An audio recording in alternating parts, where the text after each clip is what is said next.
Hey guys, this is Commander Matthew, and before we start this episode of TREKBACK Tuesday, I want to tell you about my Star Trek podcast. Trek Untold is a weekly interview series where we chat with character actors, stunt performers, writers, directors, and behind-the-scenes people who make the Star Trek universe go at warp speed. Our show is about putting the spotlight on folks who aren't normally in the spotlight.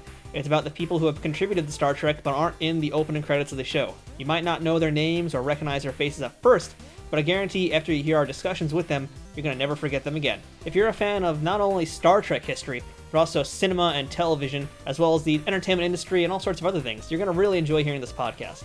We're not just discussing appearances on TV shows with these actors, we're discussing acting theory, or we're talking to prop makers and behind-the-scenes crew and discussing how things work that we don't ever see on camera. Each episode is a deep dive into the profession of what these folks do, and you're going to really enjoy hearing their stories. You can check it out on whatever Apple device you're using, whether it's a phone or a pad, or you can listen to it on your favorite Android device. If you want to learn more about Trek Untold, make sure to follow us on Twitter, Instagram, and Facebook. And it's available on most major podcast platforms, including iTunes, Spotify, iHeartRadio, Spreaker, and many more. Check us out this coming Thursday for our latest episode, and until then, fortune favors the bold. Hello, I'm Captain Andrea. I'm Commander Matthew. And welcome to TREKBACK Tuesday. This is the show that explores time and space to seek out new and old Trek merchandise from across the galaxy. And today, we have something a little bit different. Yes, today we're getting a little tiny, Captain. We're gonna have tiny adventures with tiny Captain Andrea and tiny Commander Matthew. Tiny adventure! Okay. So why don't you tell us a little bit about what we're going to be looking at? Let me do that. Let me do that.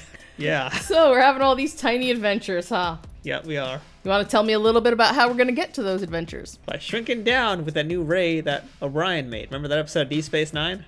Remember that one? Where they had tiny adventures? Tiny runabout? Yeah, I do remember. So today we're looking at From Playmates from 1995 from their Star Trek TNG line. The first of probably several pieces from their Innerspace lineup.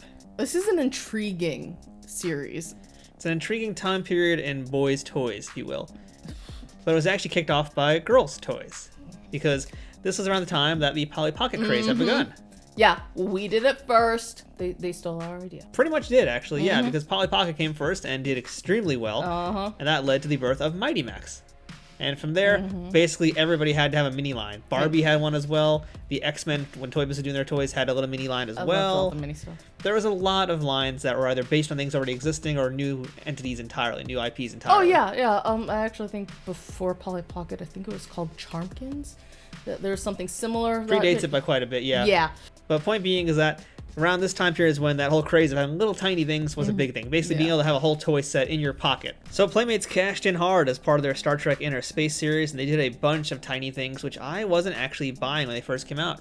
Well, that's a shame. At this point, I was actually buying the other cash-in, which was the Star Wars Action Fleet line. Those I was into. Okay, This I had a few, actually. We'll talk about that in a minute, but yeah, this is the personal communicator mini playset. So this isn't even the full-size big tiny playset. Wow. And I love the packaging art on this too. By the way, this is one of the things I miss about toys today. This is fantastic art. I mean, X-Men had similar the style was very similar. Yeah, there were just a lot of, the art used to be so much better.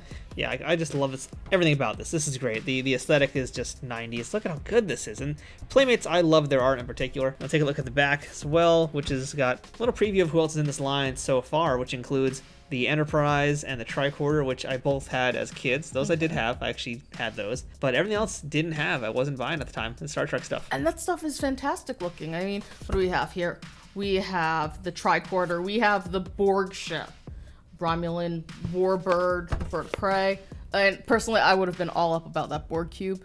I don't know. I have a soft spot for the Borg cubes. Well, the line did grow beyond this, in fact, and went for a few years, so we'll get to those at some point, too. This also is really cool, because it actually tells you how this whole thing works down here. This is actually not a bio or anything, it's actually instructions on what to expect from this toy. Which I really like. That's always an important thing to have. And not only do you get this description down here, it also just shows you everything it does. So this little mini playset apparently packs a lot of power. Oh, yeah. Well, I mean, if they were taking it off of the whole Polly Pocket, if they were riffing off of that, then absolutely this would have a ton of stuff. Well, they even have something a little bit on the front, too, where it just says it's personal communicator and gives you an impression of how you can carry it, too. Yeah. What you also see from the front of the box is a look at the two minifigures that come with this set. I know, they are absolutely adorable. You get a Commander Riker and you get a Lieutenant Commander Data. Yeah, that's cute. And we should also mention that this is, of course, a collector's edition because everything was collector's edition, so that's the number as if it mattered. But it didn't. It never mattered. It never mattered. It never mattered. So I guess at this point now, the only thing to do is to open it up. And I actually don't want to beam this out today. I actually want to cut it open. I'm going to do the primitive barbaric methods of the 1990s. Ugh. Because I want to actually see how this thing was packaged. Well, wherever did you get such a sharp implement? I know some Ferengis. That explains so much. Oh, wow. I'm gonna just take this part right here while you work on that packaging. This is interesting, Captain. Very interesting. Very 20th century. So here's how the communicator was packaged in there. It's a pretty thick communicator badge. Yes, it is. But allegedly it can be worn as a belt buckle, so we'll try that out maybe somehow. I don't think that can be used. I don't think that can be used as belt buckle, but I think you can clip it on. Yeah, it's meant to be like a clip on there. You can see that's how that works. So that's the thing I would never wear, but interesting, yeah. Also comes with some stickers that we're gonna have to attach once we open that up. These are really nice looking stickers. Oh wow, those are good stickers, yeah. Yeah. It also comes with instructions. Always a plus. Yes, much needed. And then you just get one of those, you know, customer reply cards. You've seen them. There's nothing exciting about them. We'll beam that into the trash chute. So here's what this looks like here, and for this to work, we have to pop out this back belt buckle bit, which apparently is supposed to just come right out. Let's see how that actually does do anything. Ah, so you push it down, pop it out like that, and then we open it up, lay it down flat, and there we go. So this is how it looks once it's opened up, but our personal communicator is not complete until we add the stickers. So let's go ahead and do that, and then we'll take a look at it one more time. All right, so the stickers have now been all put in. Thank you, Captain, for taking care of that. This operation clearly needed your skilled hands. Yes, you know what else it needed? A tweezer. Because these stickers are some of these stickers are so tiny. It took a few tries to get them in place. And what's frustrating about that is these are stickers that were completely unnecessary. There are four little stickers right here, four like brownish reddish lines, and then on this side there are two blue stickers. They're just super thin and super tiny. You'll see. There was literally no reason for them. Every other sticker made sense, but not those. Yeah, I'll be honest, even as a kid, like I like the idea of getting stickers, but with playmats in particular, because a lot of their stuff required you to do the sticker work for them. Yeah. I always hated that, to the point where as an adult now, if I get model kits, like the Gundam ones that have stickers, I throw them out. Yeah, see, I don't waste my time. I like doing sticker work. I've always enjoyed that. I like stickers, but no, I shouldn't have had to use my nail to get stuff so firmly in place. The backings of the stickers, they're not that bad. They're actually pretty, you know, considering how much time's gone by, they're pretty good. But I shouldn't have to be pressing them in that way, and the way that these are curved and how small it is, it's very difficult to do that, which is annoying. So let's talk about the minifigures real quick, although I only see one of them here, and that would be the Commander Riker. This was on the Playmates debut line, which was around Season 4 when those toys came out. But the point is that this outfit here is still the ripped up uniform.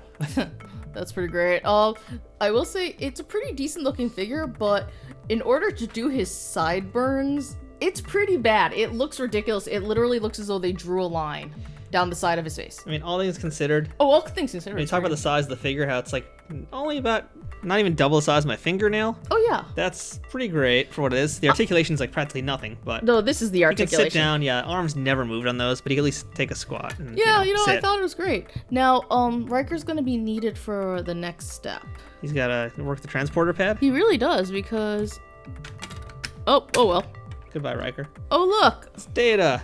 How'd he get in there? I don't know. Data's pretty decent also. I mean, he's got a nice little black tricorder in there.